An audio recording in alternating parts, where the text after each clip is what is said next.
नमस्कार, आप सभी का स्वागत है इस कोर्स में जिसका नाम है फंडामेंटल्स ऑफ वायरलेस कम्युनिकेशन। मेरा नाम अक्षता गुप्ता है और मैं IIIT दिल्ली की एक PhD स्कॉलर हूँ।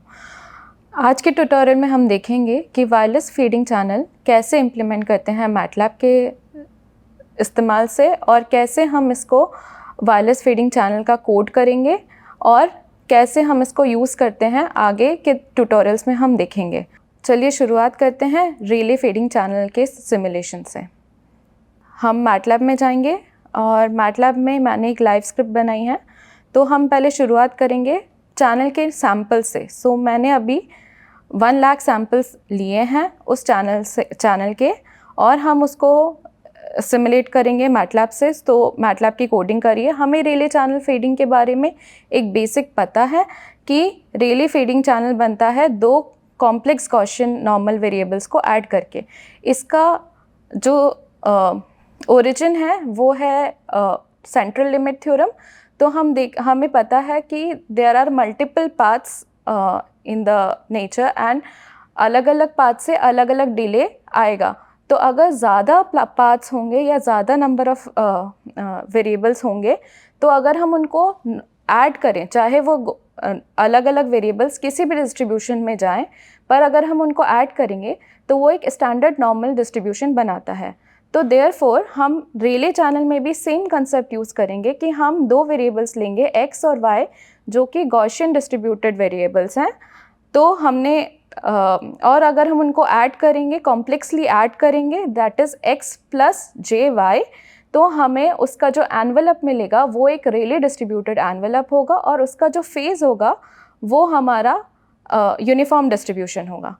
तो हम इसमें भी वही करेंगे। देखिए, हमने 2 वेरिएबल्स लिए हैं x और y जो कि नॉर्मल डिस्ट्रीब्यूटेड वेरिएबल्स हैं जिनका मीन 0 और वेरिएंस सिग्मा स्क्वायर है। तो दोनों का मीन 0 है और दोनों का वेरिएंस सिग्मा स्क्वायर है।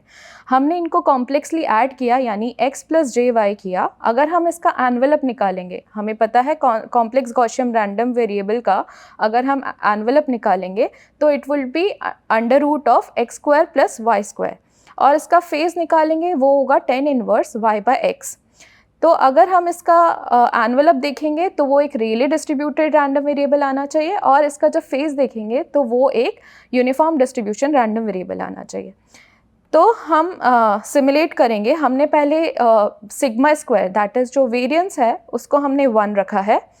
तो x को हम जब सिमुलेट करेंगे तो वो हम रैंडम फंक्शन के इस्तेमाल से करेंगे। तो रैंडम फंक्शन क्या करता है, मैटलैब में एक इनबिल्ट फंक्शन है जो कि नॉर्मल डिस्ट्रीब्यूटेड रैंडम वेरिएबल देता है ऑफ डायमेंशन जो हम उनको देंगे। तो हमने रैंडम में डायमेंशन दिया है 1 रो एंड n कॉलम्स का। सिमिलरली y भी हमने सेम से डिनोट किया है वेरिएंस इनटू रैंडम 1, n। तो यह हमें n normally distributed random variables दे देंगे। हमने वेरिएंस से मल्टीप्लाई किया है। अभी हमारा वेरिएंस 1 है। सपोज हमारा वेरिएंस कुछ और होता तो हमें इसमें वेरिएंस से मल्टीप्लाई करने की ज़रूरत पड़ती ताकि हम वेरिएंस इक्वल टू v का वेरिएबल बना सकें। तो बेसिकली हमने x और y सिमुलेट किया और एज हमने बताया कि x और y का हम लोग कॉम्प्लेक्स एडिशन करेंगे तो उसे हम z से डिनोट करेंगे जिसका एनवेलप जो है वो रियली डिस्ट्रीब्यूटेड होगा। तो हमने z वेरिएबल बनाया that is equal to x plus i into y which is giving us the really distributed channel और इसका एनवेलप निकालेंगे। तो एनवेलप निकालने के हमारे पास 2 तरीके हैं। या तो हम डायरेक्टली उसको हम under root of x square plus y square कर सकते हैं या फिर हम उसका डायरेक्टली एब्सोल्यूट करके जो इनबिल्ट फंक्शन है वो यूज़ कर रहे हैं। तो हम अभी इनबिल्ट फंक्शन यूज़ करते हैं। हम चाहें तो under root of x square plus y square भी यूज़ कर सकते हैं और हम इसका एनवेलप निकालेंगे जो कि है एंगल ऑफ z। तो हमने एब्सोल्यूट वैल्यू निकाली और एंगल निकाला। अगर हम थ्योरेटिकल रेले डिस्ट्रीब्यूशन की बात करें तो प्रोबेबिलिटी डेंसिटी फंक्शन रेले डिस्ट्रीब्यूशन का कुछ इस तरीके से दिया होता है जिसमें r एक रैंडम वेरिएबल है, सिग्मा स्क्वायर जो कि वेरिएंस हमने पहले बताया था वो है और exponential function of minus r square by 2 sigma square होता है।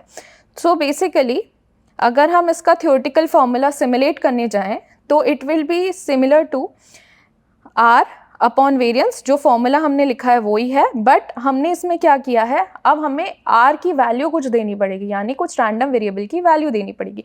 तो हमने डिनोट किया है कि एक स्टेप साइज डिफाइन करी है 0.1 की, और हमने उसके बीच में 0 से 3 के बीच में 0.1 के स्टेप साइज पे वेरिएबल्स जनरेट किए हैं। सो बेसिकली 0 से 3 के बीच में 0.1 स्टेप साइज का एक वेरिएबल जनरेट होगा जिसको हम कहते हैं r, और यही रैंडम वेरिएबल जो है उसका हम उससे हम पीडीएफ प्लॉट करेंगे। अगर हम तो हमने अभी सिमुलेटेड रैंडम वेरिएबल बना लिया है और theoretically random variable theoretical PDF और सिमुलेटेड पीडीएफ बना लिया है। तो हमने अभी तक देखा कि हम सिमुलेटेड और थ्योरेटिकल वैल्यू जनरेट कर चुके हैं, और अब हम पीडीएफ प्लॉट करने जा रहे हैं।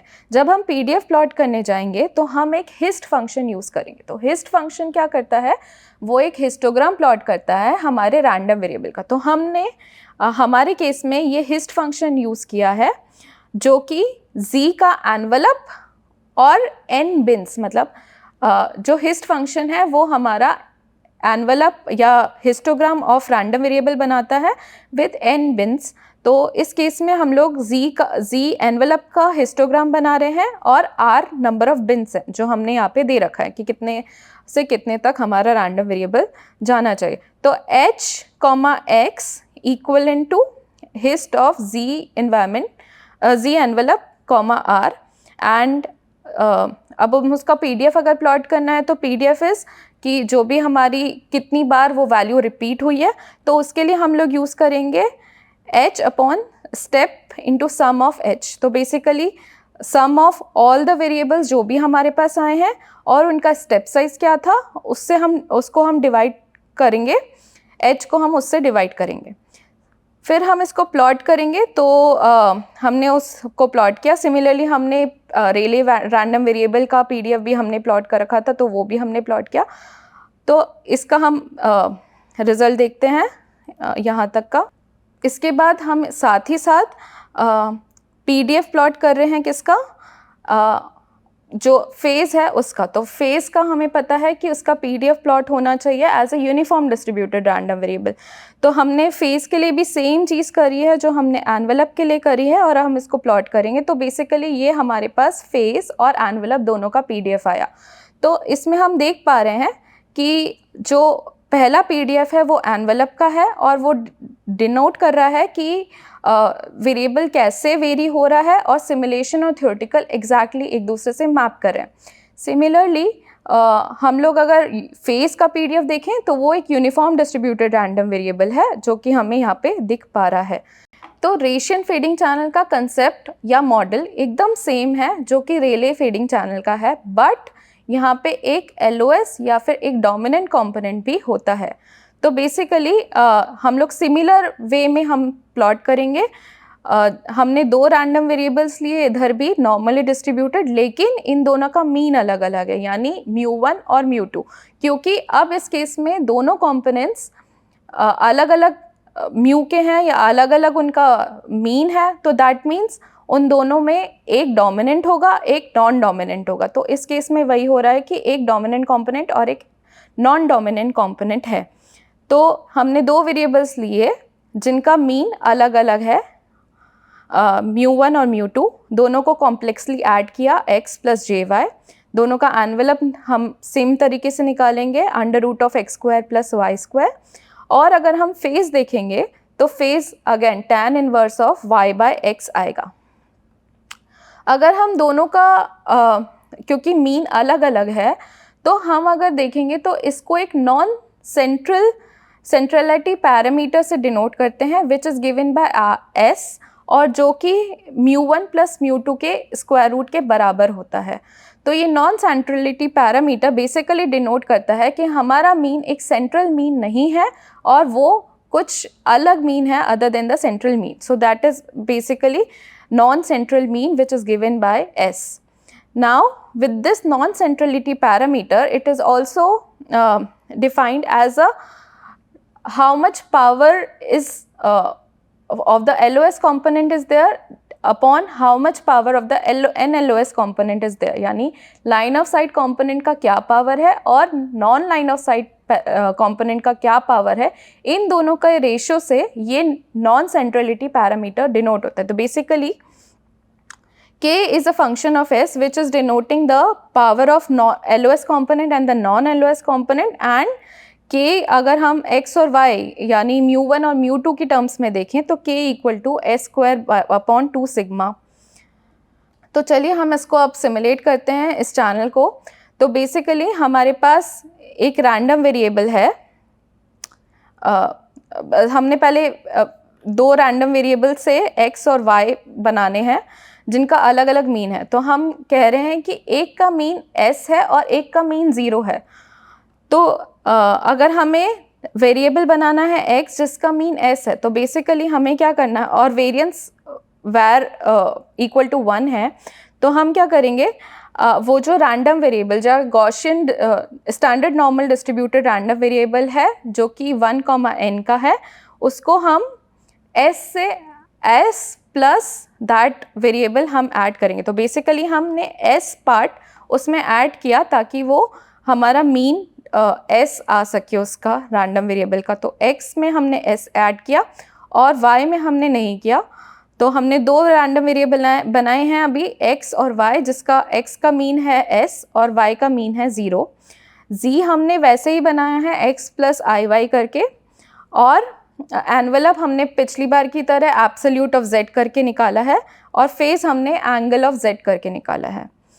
सिमिलरली पिछली बार की ही तरह इस बार हम लोग वापस रेशियन डिस्ट्रीब्यूशन प्लॉट करेंगे जो कि इस इक्वेशन से आएगा, और हम इसमें देखेंगे इसको प्लॉट करने के लिए अगेन हमने एक वेरिएबल लिया है R जो कि स्टेप साइज ले रहा है 0.1 और जो कि वेरी कर रहा है 0 से 10 तक के बीच में, और हमने इसमें I ऑफ S यानी I नॉट क्या डिनोट कर रहा है, बेसल फंक्शन डिनोट कर रहा है ऑफ 0th ऑर्डर। तो हमने इसका जो टर्म है R into S upon sigma square को हमने BS से डिनोट किया है, और हमारा फिर हमने इसका एनवेलप प्लॉट किया है। थ्योरेटिकली एनवेलप जो है वो सेम जो ऊपर वाला फंक्शन है वही लिखा है। ith 0th order Bessel function के लिए हमने बेसल I फंक्शन यूज़ किया है मैटलैब में, और 0 यहाँ पे दिया है क्योंकि वो 0th ऑर्डर का है। अगर वो किसी और ऑर्डर का होता तो हम यहाँ पे ऑर्डर दे सकते थे।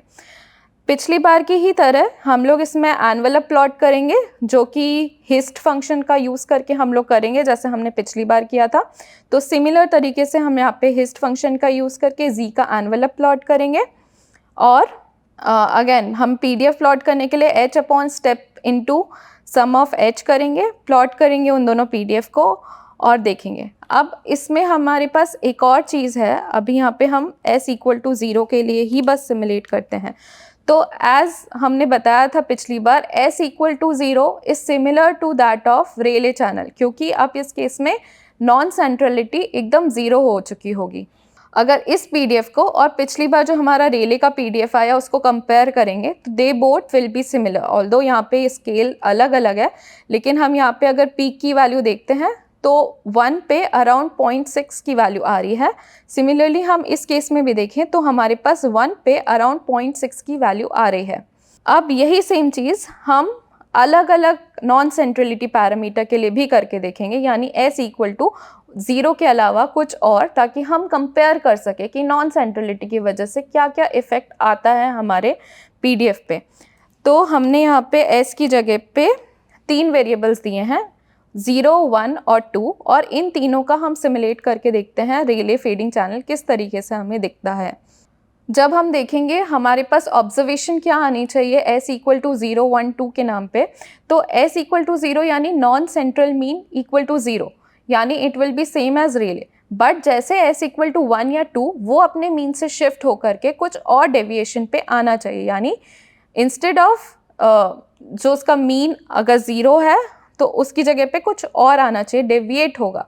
तो एज वी कैन सी जैसे जैसे हमारा S का पैरामीटर बढ़ता जा रहा है हमारी पीक भी शिफ्ट होती जा रही है, और पीक के साथ साथ हमारा कर्व भी इनफैक्ट शिफ्ट होता जा रहा है। तो that is what we are able to observe over here कि जैसे जैसे हमारा S का वैल्यू बढ़ेगी वैसे वैसे हमारी वैल्यूज़ भी चेंज होती जाएगी और हमारा ग्राफ भी इनफैक्ट उसकी विड्थ भी हमारी चेंज होती जाएगी, बढ़ती जाएगी. So that is what we are able to observe over here.